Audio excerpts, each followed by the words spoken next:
hindi nakaligtas ang undefeated prospect ng Golden Boy promotion na si Christian Chimpa Gonzales sa kababayan nating si Ruthless Romero Duno.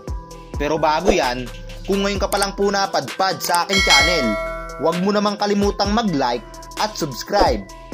Well, March 10, 2017, nakuha ni Romero Duno ang vacant WBC Youth Intercontinental Lightweight title at nasira ang pangarap ng Golden Boy promotion nang ma-upset ang bata nila na si Chimpa Gonzales sa kababayan nating si Romero Duno.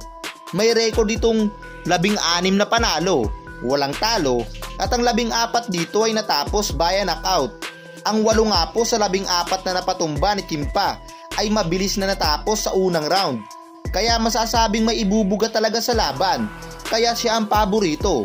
Ngunit si Duno naman po ang bumira dito. Habang ang ating kababayan naman na si Romero Duno may kartadang 12 na panalo, 1 talo, at ang 11 dito ay natapos via knockout. Just to see rounds 3 and 4 just get out of round number 2 as he gathers his legs. Because Chimpa's just walking forward right again the same way as he got caught the last time. Again! Oh! Gets caught for the second time. An overhand right by Duno right on the chin. Drops Chimpa Gonzales. His eyes are glazed. I don't know if they're going to let him keep going. And it is over!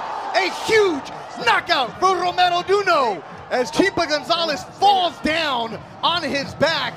A huge upset in Los Angeles. Sa round na to nga po parang hinapay na saging si Chimpa Gonzales sa lakas na suntok na binitawan ni Duno.